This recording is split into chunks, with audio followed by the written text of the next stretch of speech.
समस्त तीर्थ बारंबार जाई जेउ पुण्य मिले सेही पुण्य थरे मात्र गंगा सागर रे बुड़ पकाइबा द्वारा मिली थाए बोली प्रबाद रहिछि। तेणु मकर संक्रांतिर पुण्य लग्न रे गंगा सागर रे बुड़ पकाइबा पई श्रद्धालुंक भिड़ लागे। एने जुग जुग धरी गंगा सागर मेला हेउछि। आरंभ होई जाइछि गंगा सागर मेला। साधु सन्यासी और श्रद्धालु मानक भिड़ देखिबाको मिलिलाणी गंगा सागर ठारे। सर्वबृहत मेला भावे जदि कुंभ मेला को कुहा जाए तेबे द्वितीय बृहत्तम मेलार चर्चा गंगा सागर मेला को नहीं होई थाए।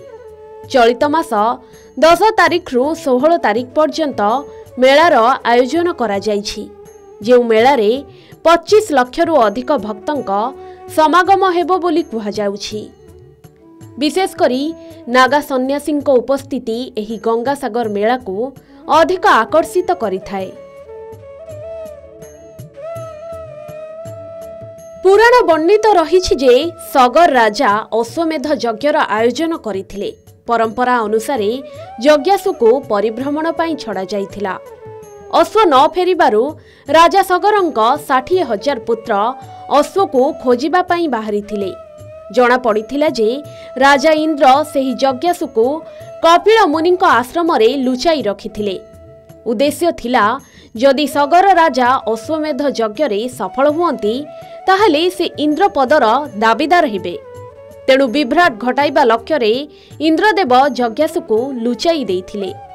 अश्व को खोजी बुलुथिबा सगर राजांक 60,000 पुत्र कपिल मुनि आश्रम को जाई यज्ञासु को देखि साधनारत मुनि को पचारिथिले।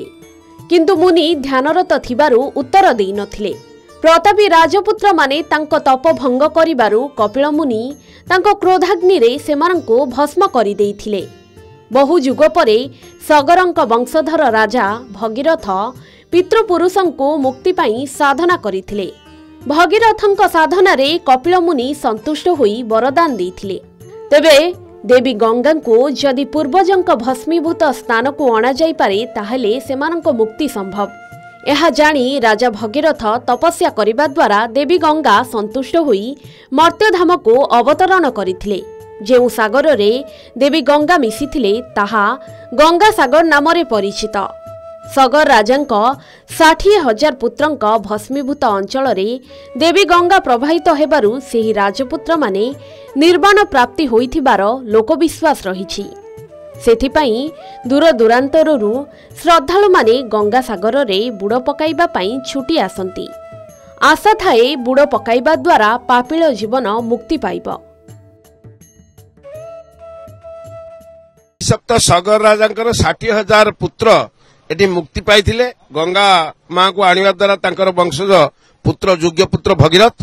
तेणु वर्तमान मध्य प्रथा परंपरा अछि आम मानकर मध्य पितृ लोक मानकरू सुख शांति तांकु दबाए प्रेतपुर रे तांकु स्वर्गवास पई मुक्ति निर्माण पई सेठी पुण्य मकर संक्रांति दिन जे दिन सूर्य उत्तरायण हुए सेही समय रे स्नान कले पुण्य मुहूर्त रे समस्त किछु पुण्य प्राप्ति हुए। आज के ए गंगा सागर मेला कपिल मुनिर मेला। कपिल मुनि साधना करे सिद्धि लाभ करे।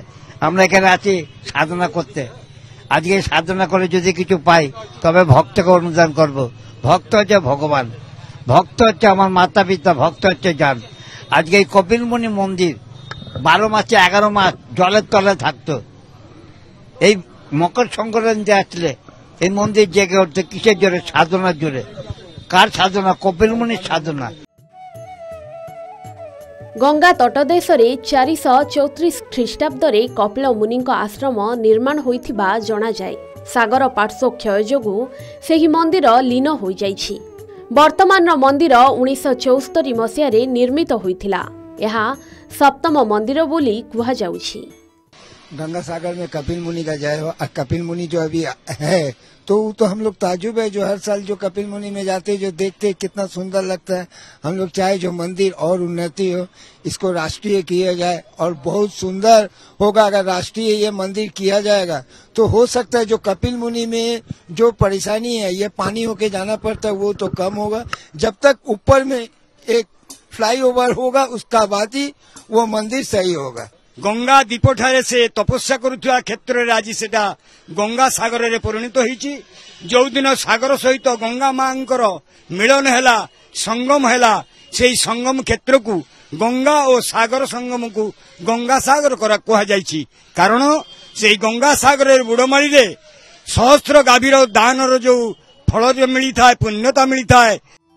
महाभारतर वनपर्व अध्याय 85 रे सागर संगम रे स्नान करिबा परे उत्कलर बैतरणी नदी रे स्नान करी सेठाकार प्रकृति स्वरूपा देवी बिरजांक दर्शन कले जाई मन चंद्र परी निर्मल होइजिबो बोली कुहा जाए।